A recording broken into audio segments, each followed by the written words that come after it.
여러분 오늘 교회 오실 때 이렇게 상당히 옷을 좀 이렇게 좀 신경 쓰시죠?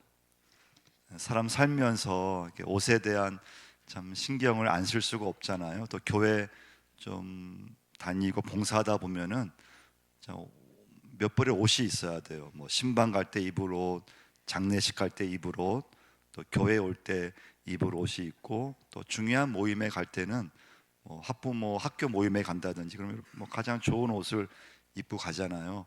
옷이 날개라는 말이 있듯이 에, 옷에 따라서 좀 행동이 조금 달라지죠.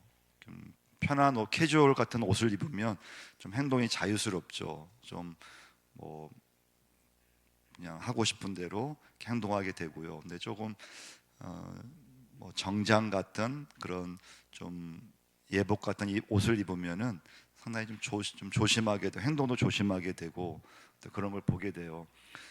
오늘 말씀은 골로새서 본문의 말씀은 그리스도인이 입어야 할 옷, 그걸 말씀해 주고 있어요. 10절 말씀 보시면 새 사람을 입었으니, 그리고 끝에 보시면 새롭게 하심을 입은 자니, 그리고 오늘 본문 12절 끝에 보시면 옷을 입고라는 말씀이 있어요. 그럼 어떤 옷을 입어야 될까요? 12절 한번 같이 다시 한번 읽어보겠습니다. 그러므로 너희는 하나님이 택하사 거룩하고 사랑받는 자처럼 긍휼과 자비와 겸손과 온유와 오래 참음을 옷 입고. 하나님이 택하사 거룩하고 흠없는 사랑받는 자는 사실 예수님을 의미하는 말씀이에요. 그런데 또 하나님의 자녀, 하나님 백성을 상징하는 말씀이기도 해요.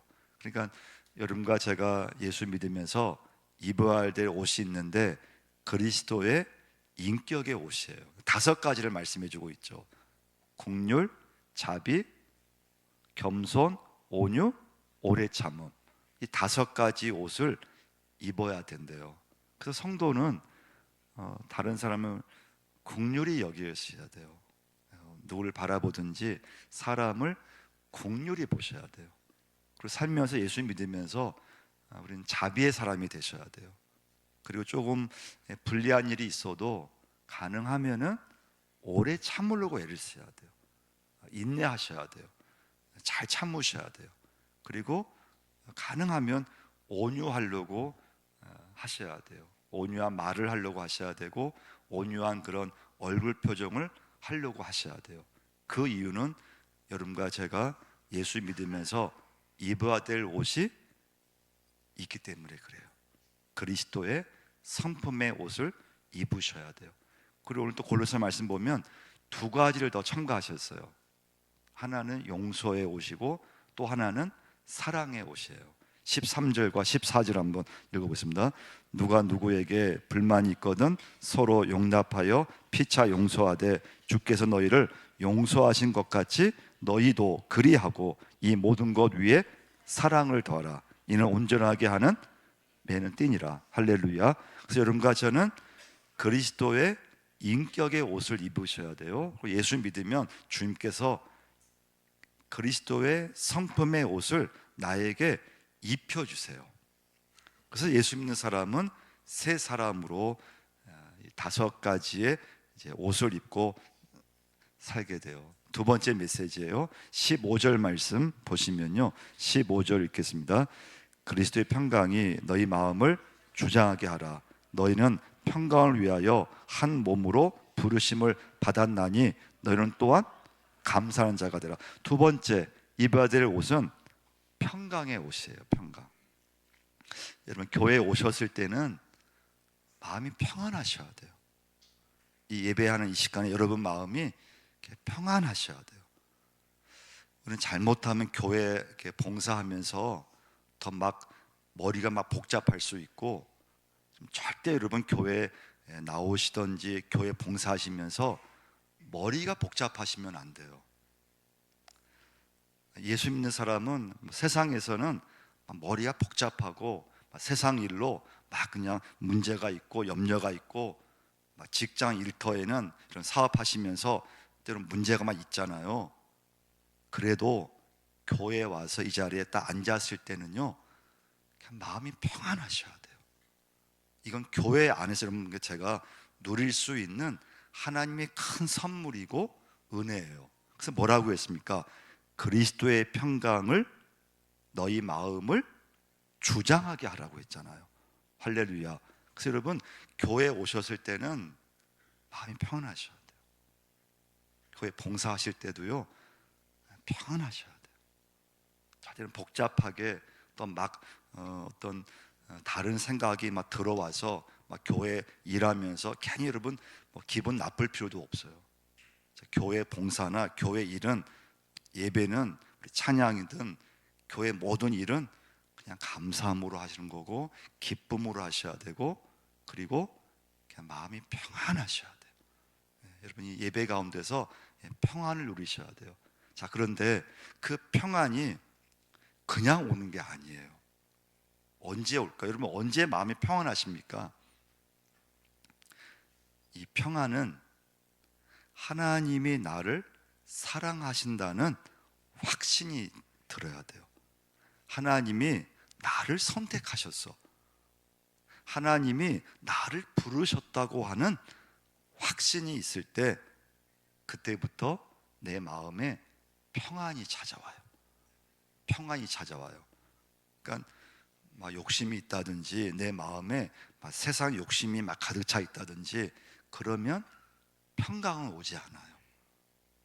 그리고 여러분 문제가 없을 때는 평안하다가도 또 문제만 있고 그러면 마음이 복잡해지고 불안해지고, 우리 마음이 왔다 갔다 하는 게 아니에요. 평강은 어떤 일이 일어나도 그냥 하나에 맡기고 마음이 평안한 상태를 말씀해 주고 있어요.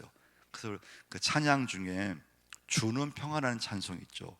주는 평화, 막힌 담을 모두 허셨네. 주는 평화.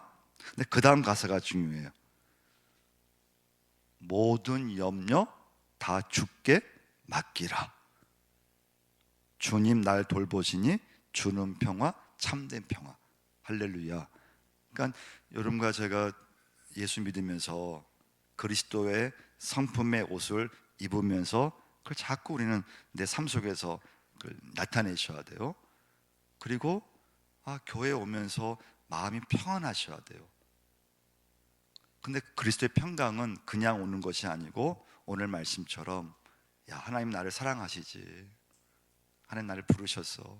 내가 참 부족하고 죄인인데 하나님 나를 선택하셨고 또 나에게 하나님께서 많은 사랑을 내게 지금 막 부어주고 계시고, 그래서 그 확신이 들면은 어떤 상황에서도 평강이 내 마음을 지배해요.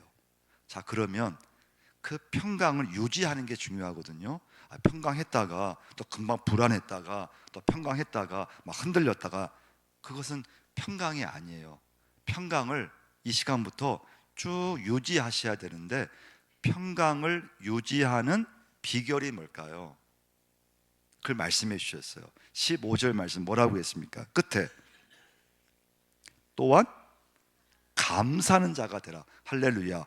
감사는 그리스도의 평강을 내 삶 속에서 유지하게 하는 비결이에요.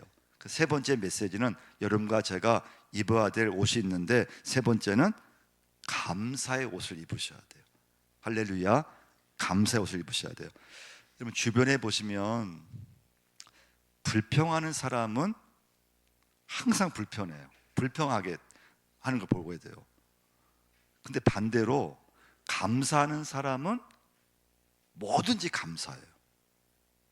그러니까 원망과 불평이 많은 사람은 늘 원망과 불평이 많고요.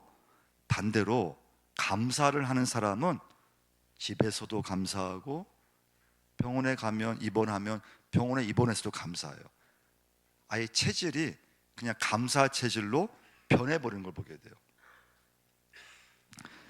KBS에서 방송 중에 프로그램 중에 생로병사라는 프로그램이 있어요. 여러분 보신 분 많이 있을 거예요. 그 생로병사는 왜 인간이 몸이 아프고 왜 암이 찾아오고 어떻게 하면 사람이 건강할 수 있는지, 좀 사람의 병에 대한 그런 좀 프로그램이에요.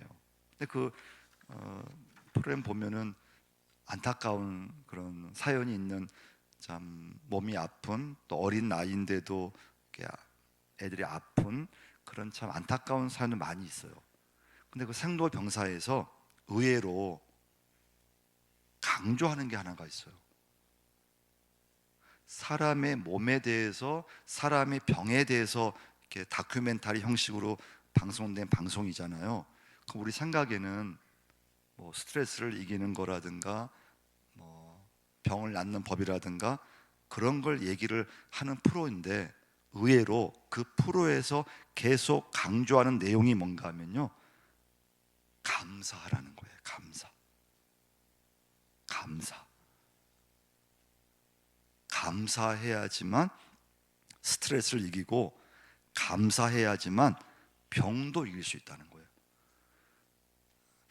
여러 환자 중에 좀 제가 기억나는 환자는 젊은 여성인데 자궁암에 걸린 환자분이 계셨어요.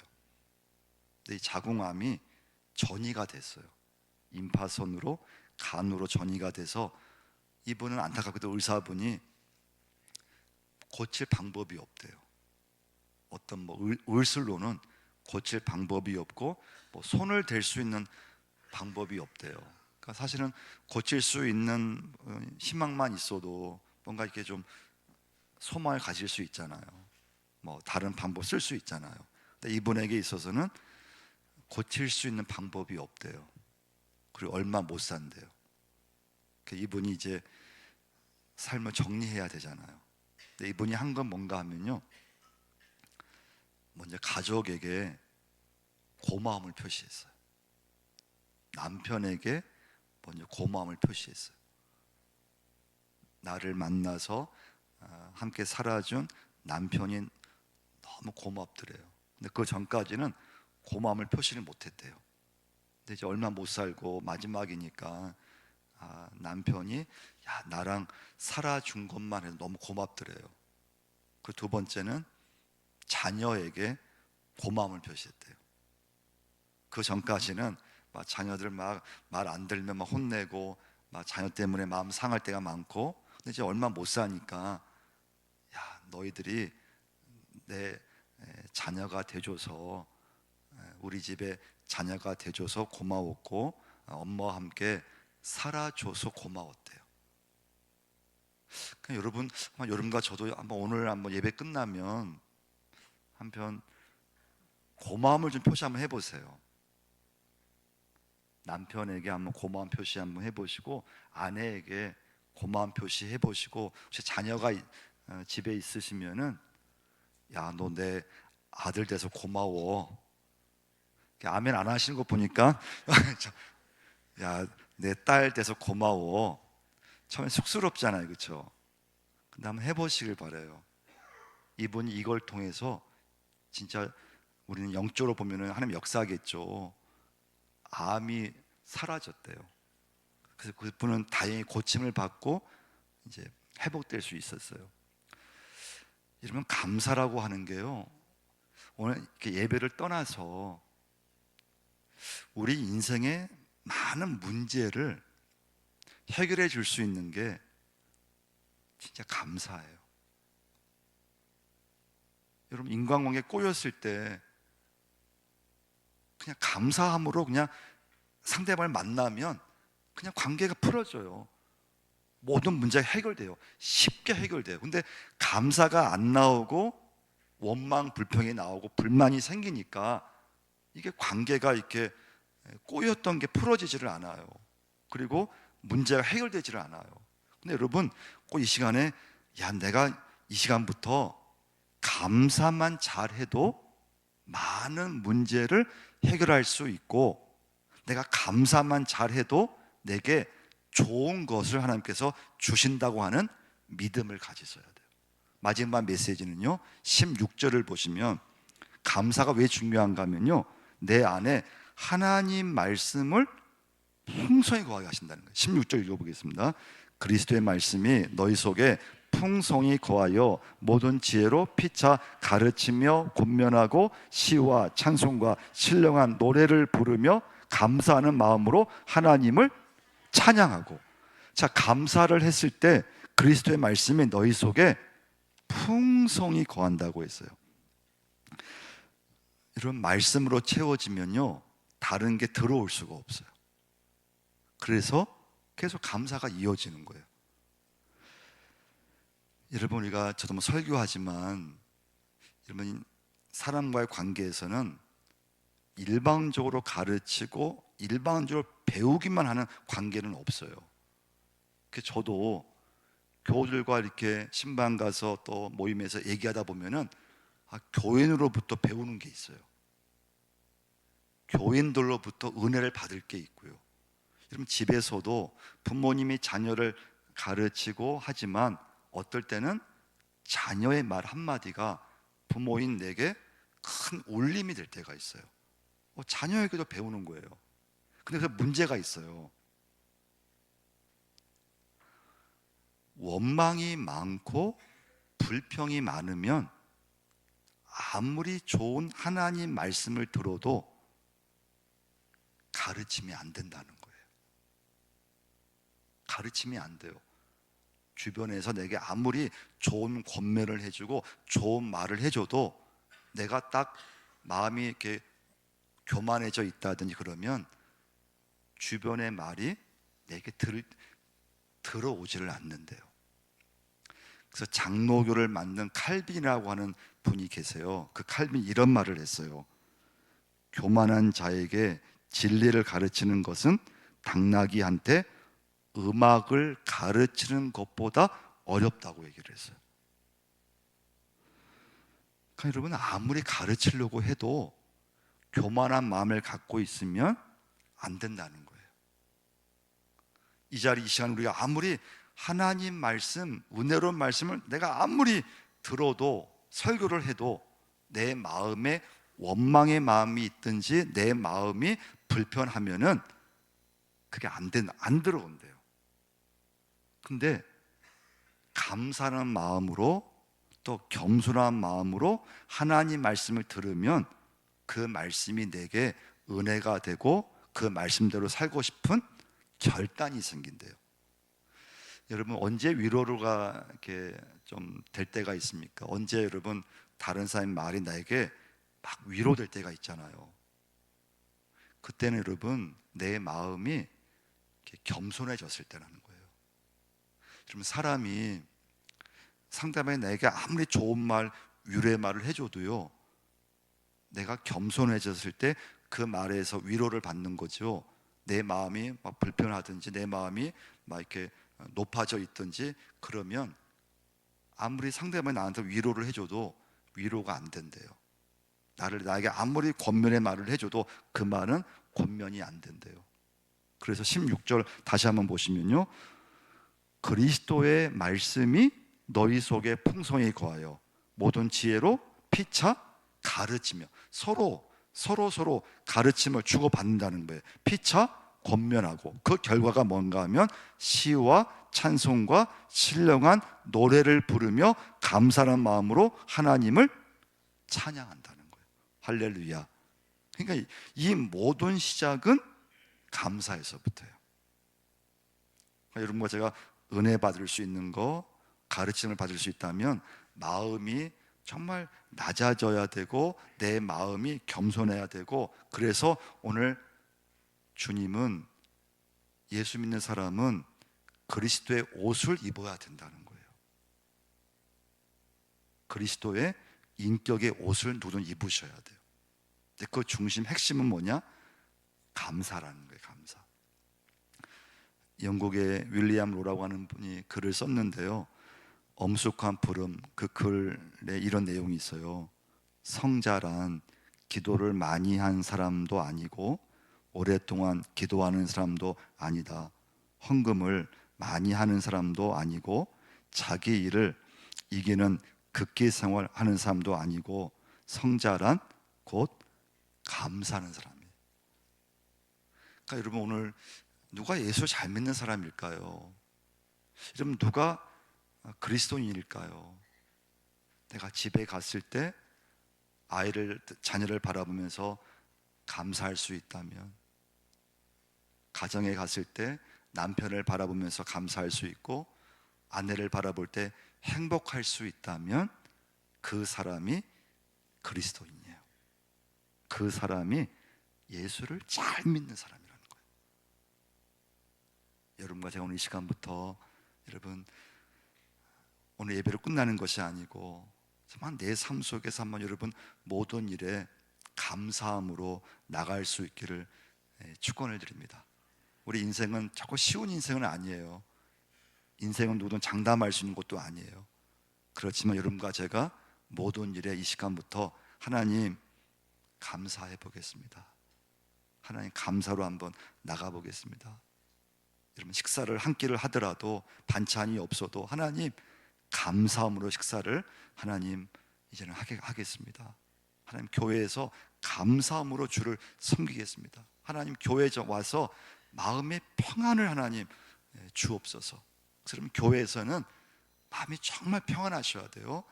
교회에서 어떤 일을 하든지 복잡하시면 안 되고 감사하고 기뻐하고 말씀이 우리 가운데 넘치는 여러분과 제가 꼭 될 줄 믿습니다.